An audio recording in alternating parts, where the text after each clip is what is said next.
Hey everybody, we're about to get started here. We're about to have Justin Bauman, who's currently a leader in information security for IBM Cloud with a background in red and blue teaming over the past 10 years. He's got multiple degrees and certifications in the field, and he's affected positive change in securing some of the largest environments and cloud deployments in the world today. Please everybody give him a hand.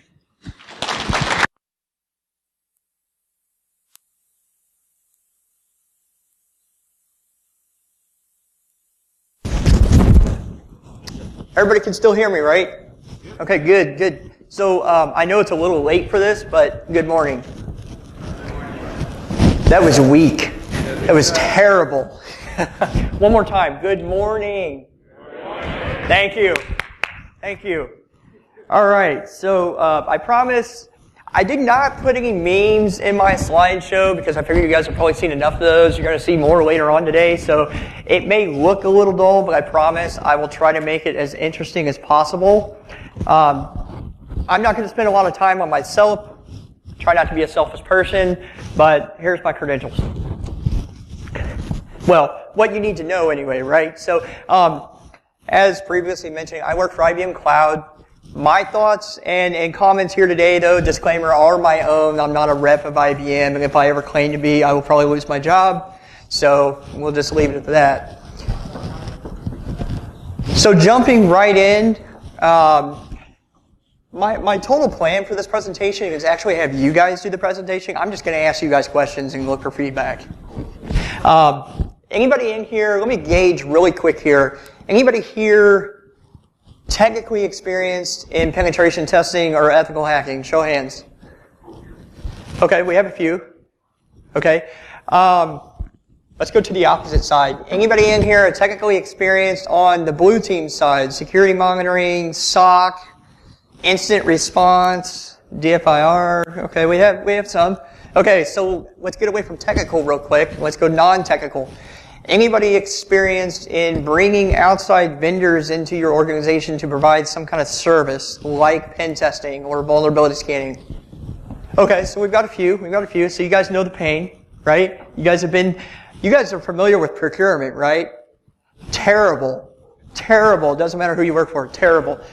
So let's go to the other side, non-technical side. Do we have any auditors in the crowd? And I will understand if you don't want to raise your hand. Yeah, as I thought. I think we had one hand come up. You're a brave soul. Okay, so does everybody know what pen testing is? And maybe a better way to phrase that is, does everybody understand the difference between vulnerability management / scanning and an actual pen test? Okay, I see a few heads nodding. There's a few. Okay, so let's run through it real quick. So what is pen testing? So pen testing, the long and short, it is not, if you skip to the middle bullet point there, it is not vulnerability management. I don't think across the industry we have a huge misconception today with mixing up vulnerability management and pen testing, but if you would have asked people that same question probably 2 or 3 years ago, there would have been a lot of mix. And part of that, which I'm going to talk about today, had to do a lot with outside vendors, right? Because vendors are in they're in the market to make money, right? And sell their services, just like all of the companies that we work for, they're doing the same thing, right? And so, if they can squeeze in, they're going to squeeze in a service. If they're going to provide value to your organization, they want to do that, right? It's twofold. So, but to be clear, pen testing is not vulnerability management. Okay, vulnerability management, the big difference is lots of automated scanning for vulnerability management, and on the pen test side, virtually no automated scanning. Okay, like 85, 90% manual testing of whatever technical systems or applications you provide that team that are in scope. Does that make sense, everybody? Awesome. So down at the bottom, there's a couple of things there. This is just a brief list of everything that pen testing can or may cover. This is totally dependent on the scope that you guys, assuming you're bringing an outside vendor in or an outside team in, it's totally dependent on what you guys want, right? What's required. Another question. I'm going to ask a lot of questions. Who here has to deal with PCI? Yeah. Terrible. PCI is a pain. It has good intentions and it is very technically valid, which is great. Far more mature than HIPAA. But if you've been through PCI audits or been involved in PCI in any way, shape, or form, then you probably have familiarity with some of the pen test and vulnerability scanning requirements that are there, the network segmentation testing, things of that nature. So let's skip to the next slide. Okay, so we're going to talk about pen testing in 3 different forms. The first stage is your pre-engagement stage. So this is your planning stage. It's just like any other project, right? In most organizations, you're going to have 1 of 2 types of people or a team of people that are doing the pre-engagement, right? You're either going to have just PMs or some kind of business control person looking at the vendors, helping determine the scope, business analysts talking to your tech folks, helping determine the scope, right? Or you're going to have a mix. Or, in my case, we're all of us are hardcore technical security people, but we also act as project managers, which is not always the best thing. But it works, right? We make it work. So, as I mentioned already, always remember vendors are out to make money. Part of this talk is to cover how to successfully bring in vendors to meet your requirements. That's what you want. That's why you hire a vendor in the first place, right? Is to meet your requirements. You're the client. You're not there to meet their requirements, right? It's the other way around. Okay? The first rule in pen testing when you're bringing in a vendor is schedule as far in advance as possible. Now, a little bit more background on exactly what I do. So, my entire team of hackers, the only thing that we do red teaming internally for IBM Cloud, but the majority of our work is strictly hiring outside vendors to come in and do the hacking for us. And it's just simply because we have so much PCI scope, and we also have internal IBM security policies that require pen testing of everything under the sun around the world. So we have a team of dedicated red teamers to do red teaming, but also the vendor hiring. And we did that for a reason, right? We did that for a reason because we could talk the lingo with the vendors, right? It's easier when you've done the work yourself to communicate with the vendor that's going to provide that service. It's easier to break the scope down, right? And make sure that you're covering with that vendor everything that you need to be. Has anybody done a pen test, brought in a vendor and done a pen test and then realized like a month or 3 or 4 months later that you missed a resource that should have been in scope and you had to redo a test? I know we didn't have a lot of people bringing in vendors. Okay, so that happens more than probably what you think. A lot of folks that I talk to, a lot of them are non-technical PMs that are charged with bringing these vendors in. And if they don't have good, solid technical security folks to talk to them and provide them guidance on what exactly needs to be in scope from like a PCI pen test perspective, or let's say an FFIEC pen test perspective, they're going to be lost, right? Chances are something's going to be left out, and it may or may not get caught until the next year's pen test, right? Going back to part of what my team does is because we do the red teaming internally, but also we bring in vendors, we do almost 500 penetration tests a year. And that is a lot. 400 of those are third-party vendors doing it for us. So we have a ton of experience in this space, which is why I'm going to bring this talk to you guys today. Okay, the second rule of thumb is negotiations are key. How many people in here have experience just with any vendors, period? Security, non-security, anything? Okay, so we have quite a few then. If we broaden that scope, we have quite a few, right? You guys are probably familiar with bidding things out and things of that nature, right? Some of that kind of comes as common sense. Unfortunately, several years ago, one of the issues that we had in our organization is that wasn't happening. And the simple fun fact was that we had a lot of non-technical PMs doing this work, and they were not being given any technical resources to bounce ideas off or help validate scope. And so we were missing a ton of things that should have been in scope in our tests that weren't. And then we were coming up short in our compliance regulations like PCI and FFIEC and whatnot, right? So hence our team got put in place. no more issues, right?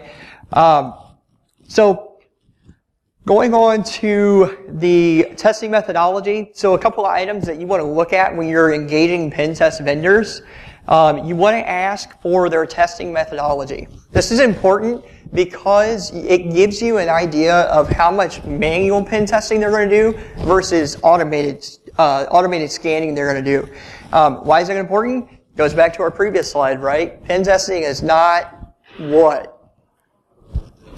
Right, exactly. And you don't want to pay for a vulnerability scan when you can do that yourself. You probably already are doing that yourself, right?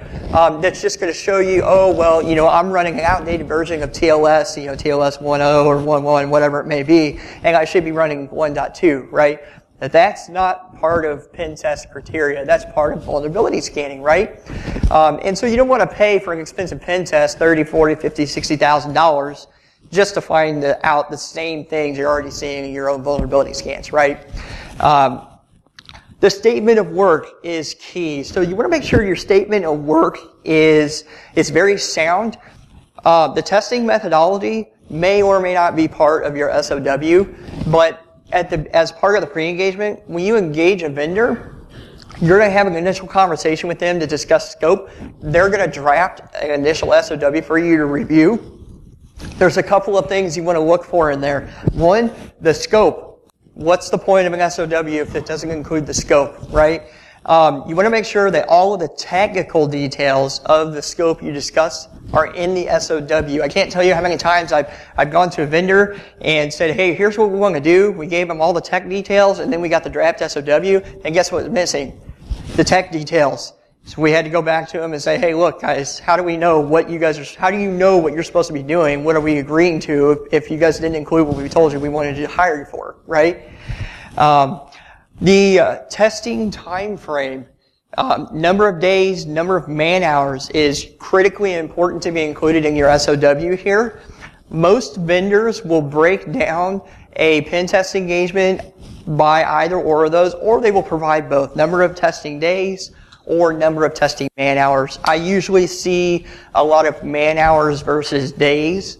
So, for example, if you pitch them a scope, they may come back and they'll say, okay, well, here's the total cost, $15,500, and that's for 64 man hours of testing. And then, of course, that leads you into the conversation of, well, when can we test? What time of day can we test?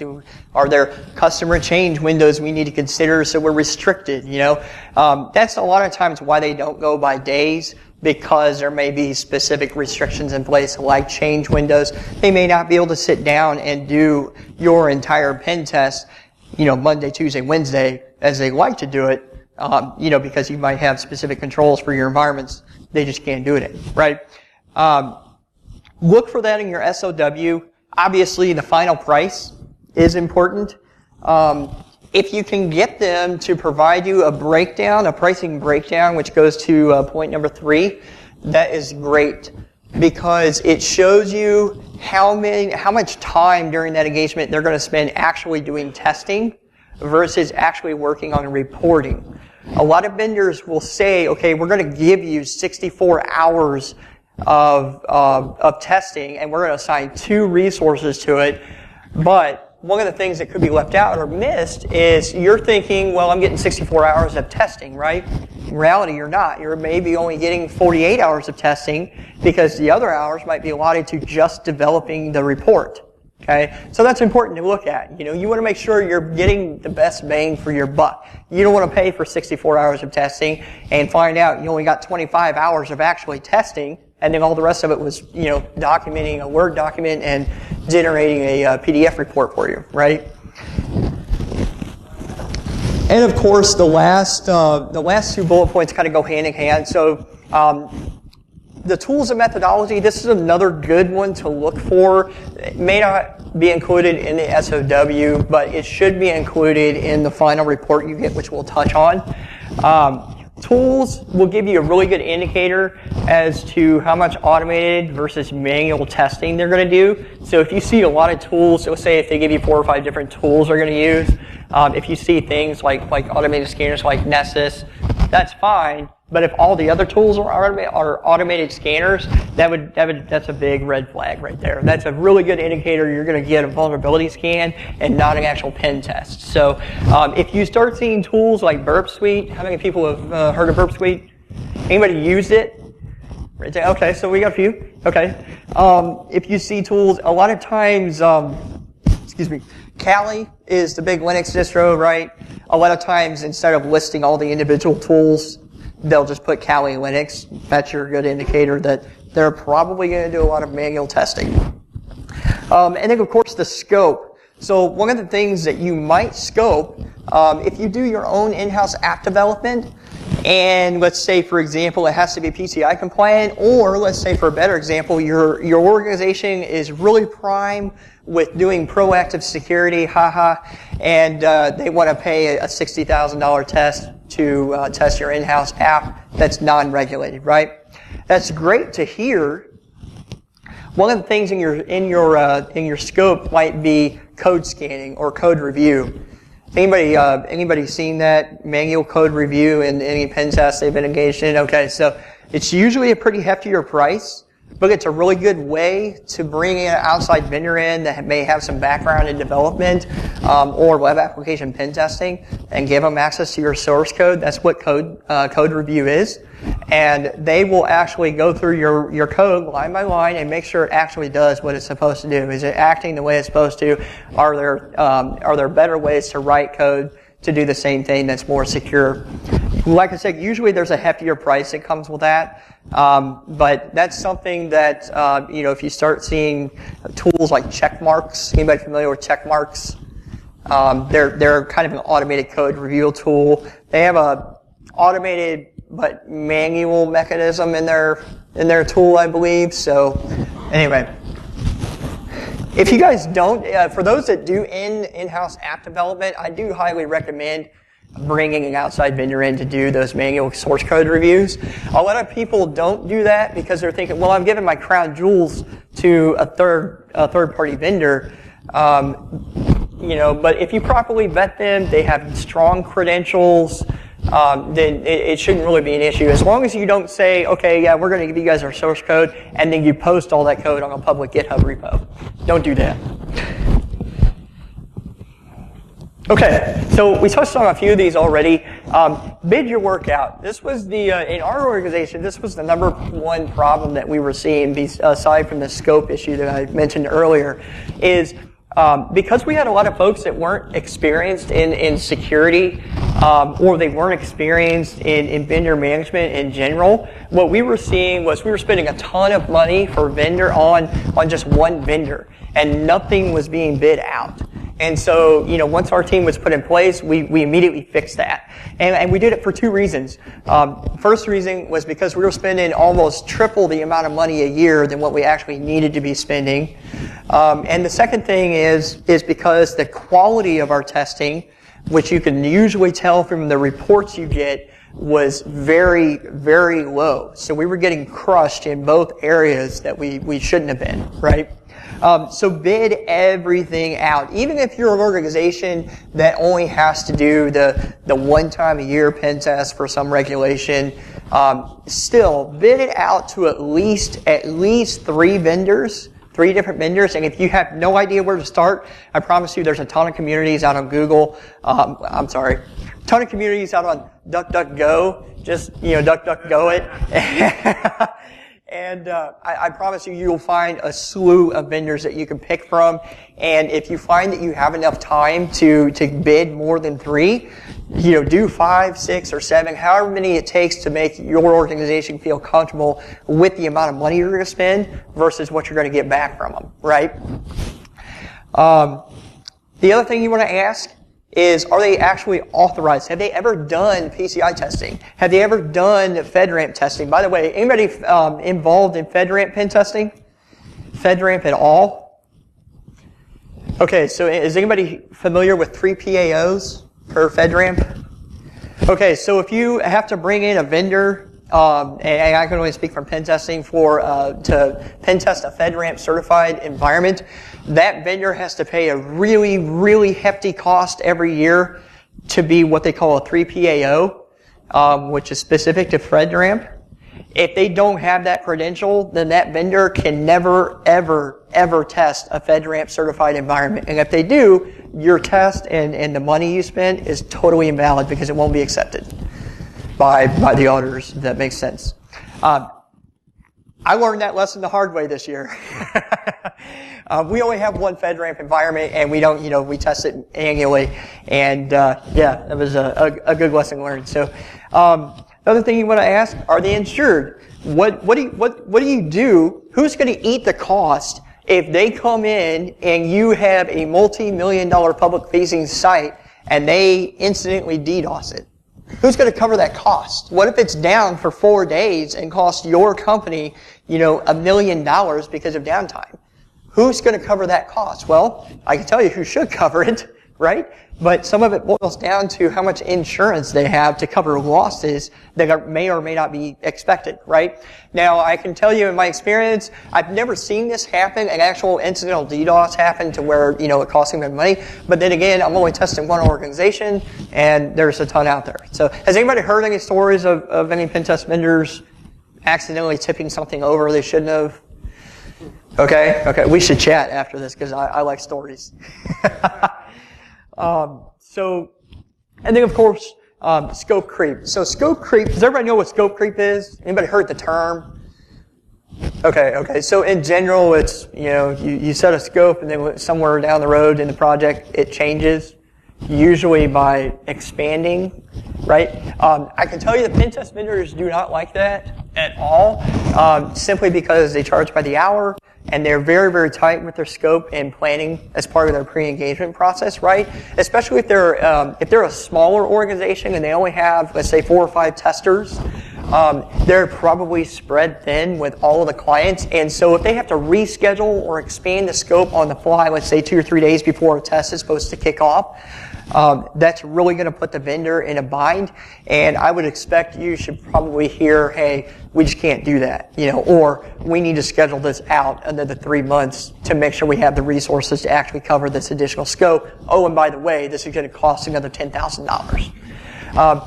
On the rescheduling, the last minute rescheduling, most vendors, as a safeguard for themselves, usually what they will do, they will have a clause in the SOW that basically states, hey, if you reschedule with us, within 2 weeks of the testing start date we previously agreed on, we're going to charge you an extra 10% for your test to accommodate the resources that we now have to find other work for. So that's something else you might look for in your SOW. That's a question you would ask. If you know you're pushing a lot of code changes and you're very prone to needing to change things up last minute, look for that clause and have that conversation up front with the vendor and ask them, hey, can we remove this or can we reduce this penalty cost? Because there is a really fat chance that we're going to have to reschedule last minute, unfortunately, because of the way our environments are interacting with. And then, of course, validate your scope. To prevent scope creep, that's probably the number one thing you can do, is to validate your scope about 19 times before you sign the SOW agreement. It is a contractual agreement. It doesn't mean that it cannot be amended after the fact, but it's better to, as with any project, before you start, to make sure you have all your ducks in a row before you fully commit and you're actually providing a check to a vendor to cash, right? A lot of vendors will, if it's a one-time test for you that year, they usually want to charge 50% up front. So whatever that total cost may be, once the SOW is signed, they're going to want to charge 50% of that total cost that day or sometime thereafter, usually before the engagement starts, and then they will charge you the other 50% of that cost sometime after the engagement and the final report has been provided to you. Any questions so far? Yes? Whitebox. Do you have a rule of thumb for what to expect in terms of hours differential? So you say, I need to test my web app, gray box versus white box. What would you expect the difference to be in terms of the number of hours you might see in the same form? So for everybody else in the back, the question was, what would you expect the difference between as far as number of hours of testing between a white box and a black box test? Okay, let me look at my next slide because I think I touch on this a little bit here.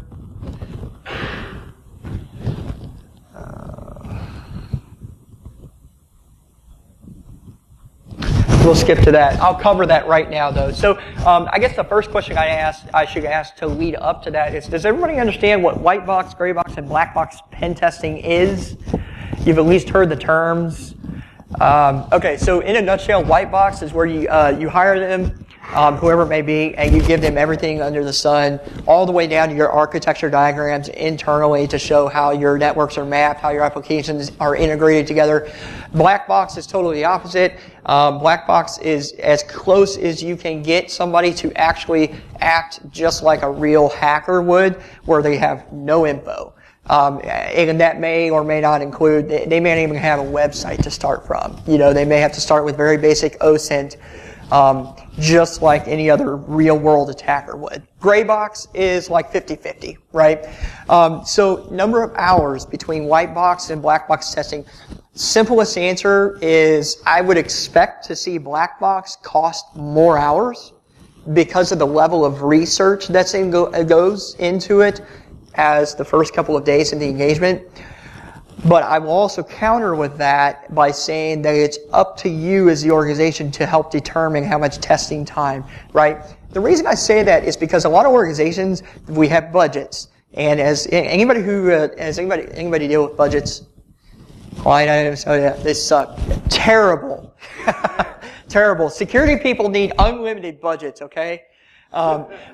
Unfortunately, a lot of it boils down to money, which is where a lot of companies get stuck. And so they will start out in the pre-engagement, the planning phase. They'll get the draft SOW, and then they're back to finance internally. Finance will look at it before anything gets signed, and they'll say, oh, you know, this test is going to cost $75,000. We're only going to give you 30. Figure out how to make it work. Anybody ever run into that? Yes, everybody has. It deals with budget. So unfortunately, yes, black box will usually take way more man hours to do. The other part of black box that it's dependent on is what's the goal you want them to accomplish. If you want them to just do whatever they can to break in, if they find anything, significantly way more hours, right? Because they may or may not find anything. And so that's part of the reason they have a cap on hours, right? If they say 104, 112 hours of testing, part of that cap is because, they don't have the resources usually to spend 6 months on one customer engagement, right? Unless that customer has an unlimited budget, which we just previously discussed, nobody has that. Does that answer your question?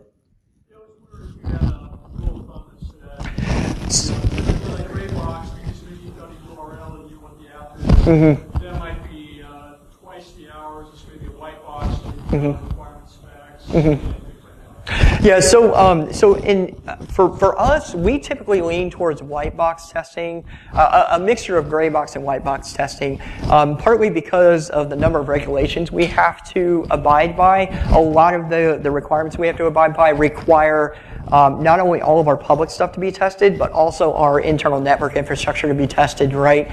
PCI is a good one. So for those of you familiar with PCI, you know about the network segmentation testing that has to happen twice a year, right? That's all internal. That's usually going to be considered a white box test because you have to give them access to your internal stuff. You have to give them some kind of knowledge of how everything's set up, right? The way we approach application level testing, let's say in your case, in your example, we have a web application that the public uses to interact with our organization in some fashion. The way that we scope those out, the first thing we do, we bid to a minimum of 3 vendors every time. The way we set that up, though, is we actually control the scoping questionnaire or scoping document. Our vendors don't. That's probably different than what a lot of you see. Usually the vendor will provide you the scoping document with a whole lot of questions, technical questions they want to ask you to determine the scope of the test, right? In our organization, we developed our own questionnaire and we make our vendors use that. That is perfectly acceptable, and it's definitely good to ask your vendors, right? Because you may know something, they may not, right? If they don't ask the right questions, the scope is going to be off. Web applications, we ask for the, is there a web UI, yes or no? Are there API endpoints? Because they're tested similar fashion, but not, right? You have to ask different questions. If there's a web application that totally consumes a web app API, or multiple API endpoints, then you want to test through the UI, but you also want to test directly against those endpoints, right? You want to ask number of dynamic or static web pages in your root domain of that website, right? That's going to be dependent. It's going to be a dependency to determine the cost and number of hours to do what you want to do, right?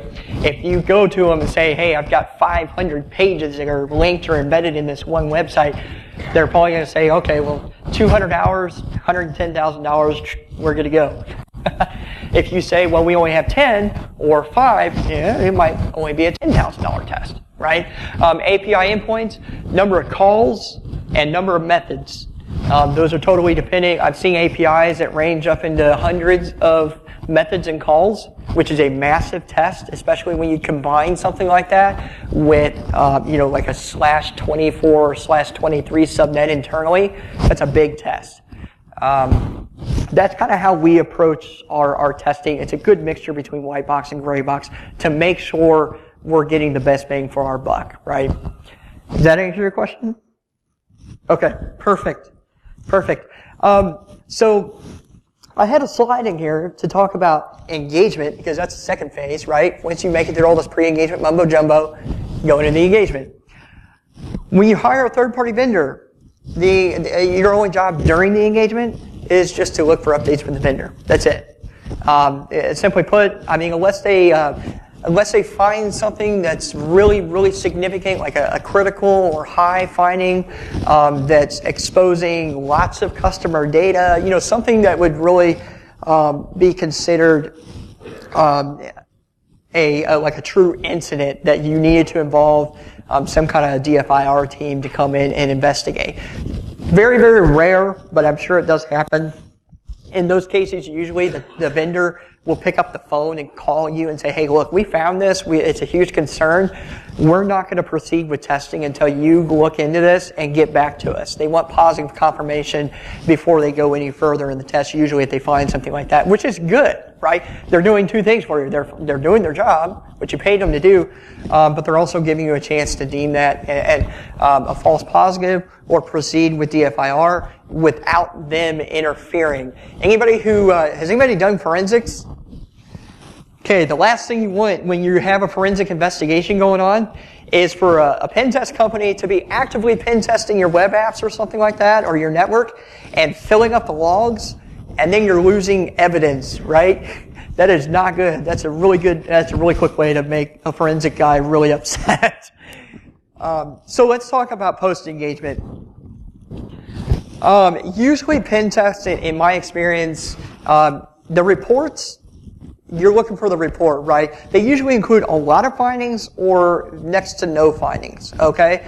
If you get a report back, how many people would get nervous if you paid $35,000 for a pen test that lasted 5 days and got a PDF report back with one finding in it, one low finding? Who would be nervous about that? Yeah, naturally most people would, right? Because you're thinking, your automatic thought is, what did they do? Did they do anything? I mean, that's usually the first reaction, especially when you know you're the person that has to go to your VP and report those findings. Because you know what they're going to ask. Most VPs are looking for those fancy, colorful charts, criticals, highs, medium lows, informational, all those shiny colors that vulnerability management automated systems usually show, the nice graphs. That's not usually the case with pen testing, okay? In the case of pen testing, it is not abnormal to get reports back that only have one or two low findings in them, okay? part of the reason you're hiring that vendor, and some of this comes with experience with vendors, like learning which vendors really produce good quality work versus which ones don't. And unfortunately, experience is the only teacher in that area, right?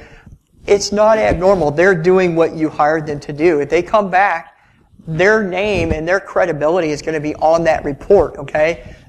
Does anybody in here have clients that require them to share audit reports with them?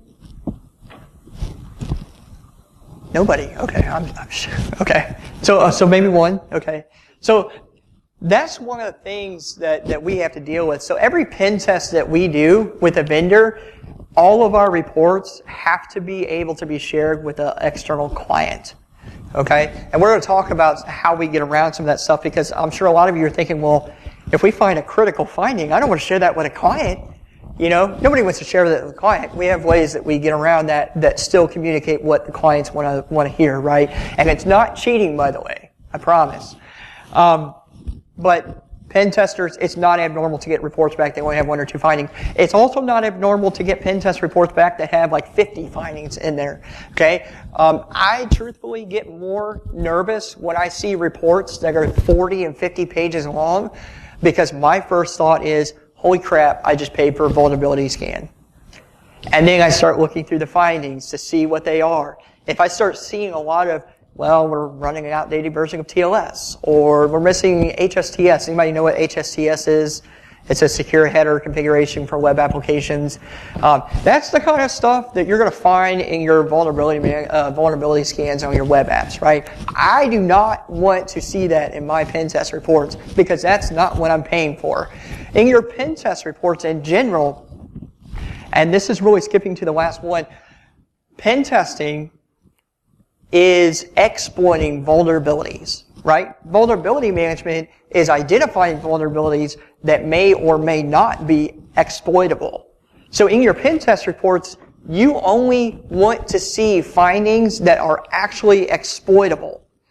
And one of the things you want to see as part of your findings from your vendors, you want to see sample payloads, exact screenshots of how they exploited those vulnerabilities. Number one reason for that is because you need to be able to reproduce that. If you can't reproduce it, then it's potentially a false positive, and it's time to go back to the vendor and have a discussion with them to see where their concern is or how they got that finding in the first place, right? We do a lot of that, and that is perfectly normal.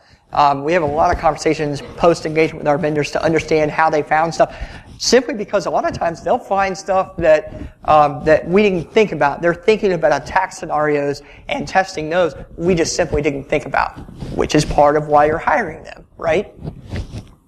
Who is related findings? I had one vendor that was really, really heavy on putting who is findings in pen test reports, and it didn't make anybody in my company happy.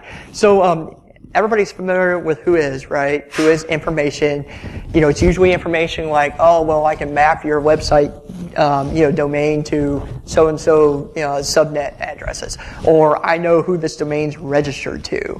Or, I know what your ASN number is, right? Terrible, non-exploitable findings. Don't want to see those in pen test reports. That's another really clear indicator there was a lot of vulnerability scanning going on, because that's one of the things vulnerability scans, they do. They do those who is lookups, right? We talked about missing header related findings. Again, we don't want to see those. That's something that your app scans will pick up very, very easily.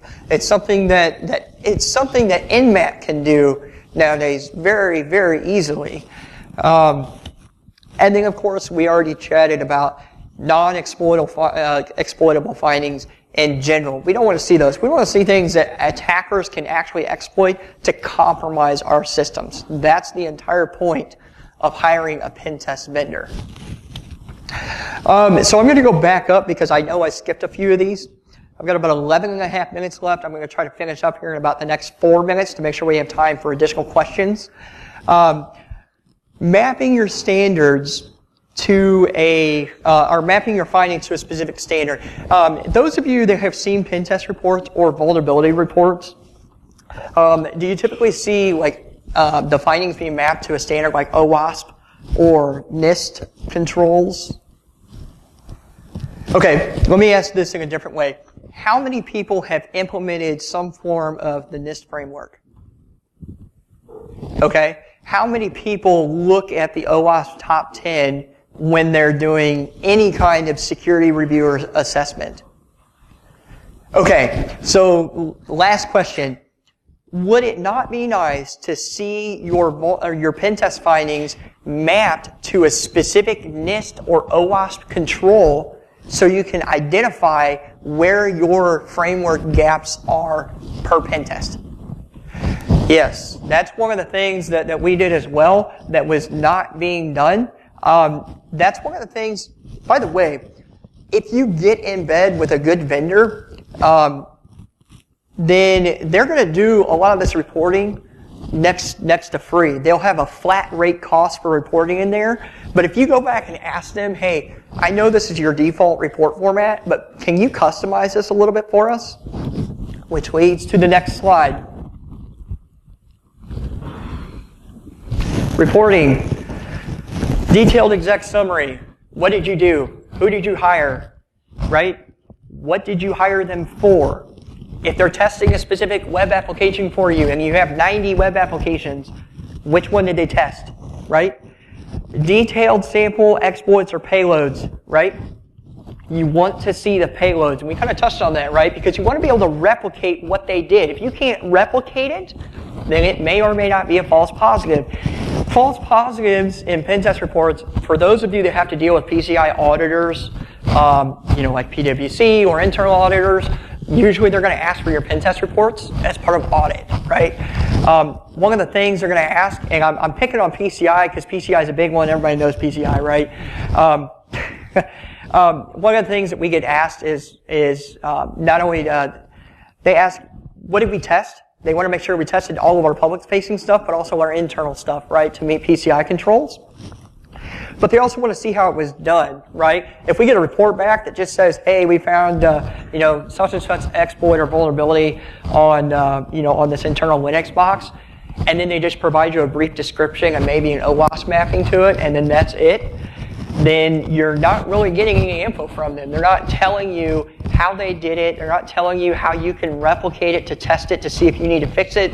And they're also not telling you whether or not it's a false positive.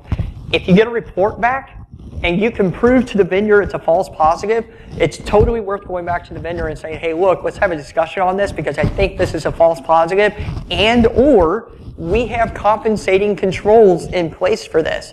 That's a big one. That's where your auditors will be very, very happy with you. If you can get a finding reduced from a high to a low, which in some cases, because of compensating controls, you can get your vendors to do that, but you have to provide them evidence because their name is on the report, right? It's a credibility issue for them. That's where your audit really ties into your pen test reports. And then, of course, your standardized finding mappings, your CVSS. Everybody familiar with CVSS? Usually, if you're involved in vulnerability management in some way, shape, or form, you see a CVSS score, right? It's on a 1 to 10 scale. Higher the number, the worse it is, right? That's usually associated there. That's also where you want to start questioning, well, do I want these to be mapped to OWASP? Sure. Do I want to see the NIST mapping? There may be several hundred controls of NISTs, which there are, obviously, right? But it's a good way, if you use NIST very heavily across your organization, it's a good way to get a risk assessment from a pen test perspective that maps to NIST controls, right? Okay. And then an overall risk rating. It's nice to have the risk for each individual finding. Sometimes what I find is I want to see an overall risk rating from the vendor. Usually I have management teams that want to see an overall risk, high, medium, low, based on the total number of findings and their combined individual risks, right? If you get that, it can be a good thing, but it can be kind of detrimental too. You want to ask your vendors how they make up that risk score. Ask them about their risk rating system. If it's something they kind of developed in-house on their own, ask them to provide you some solid documentation and reasoning behind how they're figuring out the risk for your findings, right? It may be way jacked up. it may be way genius too. It might be something you haven't thought about that makes total sense, right? Or they may have used some kind of standard like CVSS to assist them so they didn't have to reinvent the wheel, right? And then, of course, the detailed list of items. Usually in your reports, you'll see several appendices. Usually in your appendices is where you'll see the scope. If it's not in the very beginning of the report, like just under the exec summary, usually in one of two places. When you get the final report back, these are all things to look at and scrutinize, right? And then go back to the vendor and say, with any questions or concerns you might have, right? Number one reason is because you're paying for it, right? You want to make sure you get the best bang for your buck. But two, it's a lessons learned for you and them both, right? No organization is exactly the same. If all of us ran the same abcd.com website, I promise you every one of us would deploy it, implement it, and secure it in a different way. So every pen test is going to be a little bit different, right? Your controls might be implemented differently, right? Any questions on this particular slide? Yes? In your experience, yes. How much negotiation do you do in the business with respect to generating the CVSS values? It's based on different impacts in different parts of the business. In my particular area or organization, I really can't answer that. Our vendors do map everything to CVSS. Unfortunately, our organization totally disregards it because we map everything to NIST and OWASP, and NIST is what all of our reporting up to our exec VPs. It's all NIST based, and so for us individually, we totally ignore the CVSS scores in our reports. Most people wouldn't be that way. I can't really give you a solid answer, to be honest with you, just because we don't use it. I apologize. Does anybody else have any experience in that? Maybe I need to repeat the question. Okay. Yes.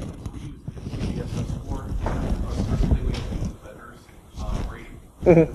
So when you say you use the NIST, what do you specifically refer to? So if you look at the NIST framework in 800-53 in the document, one of the appendices lists every NIST control out there that's in that document, right? And so what we have our vendors do is every time we hire them and they do an assessment, we have them go through that entire list, and they actually they pick out the control that most closely fits the finding that they found, and that's what they map it to. They're usually about 95% right. Sometimes we have to go back and discuss it with them, though. Does it have a differentiated rating, like critical? I think that's where they use this. That's part of the reason they continue to use the CVSS scores, because that's where they get the risk rating from. The NIST control doesn't necessarily give you a risk rating, if that makes sense. Did that help a little bit, at least? Okay, awesome. Okay, lessons learned. Metrics. Is there anybody in here that does more than one pen test a year? Okay, you guys. Okay, so metrics are good to track, even if you just do one test per year. You want to see if you're seeing repeat findings. If you're doing in-house web app development and you're seeing the same findings every pen test, you might have a problem with your developers. Ask me how I know. No, seriously though, this is a great way, as part of lessons learned, to figure out where your gaps are in your skill sets and your knowledge with your staff. If you see the same findings over and over, that's a really good place to start first. Preventative measures. All of our pen tests, pre-engagement, our SOC gets notified. IP addresses, destination, source. If we have detailed payloads, which most of the time we do, our SOC gets all of those because they can tune up and look for custom attacks, and then that's our preventative measure. So that integration is hugely important. And then, of course, I'm going to skip to the last. I got a minute and 15 seconds left. give the vendors feedback, okay? I mentioned very first on in this presentation that several years ago, there was a big problem with vendors saying, yeah, we do pen testing, but then you actually got a vulnerability scan, right? Not so prominent today, but vendors only know and only learn what they get from us as their clients. The same way that we only know and learn from outside educational institutions and the feedback that we get from our clients and our staff, right? It's hugely important to talk to them openly, if you can, and help them learn to better themselves for future engagements. It's only going to increase the quality for the dollar amount that you're paying for them. Okay, I'm going to stop there. I've got 25 seconds. Any additional questions? Yes.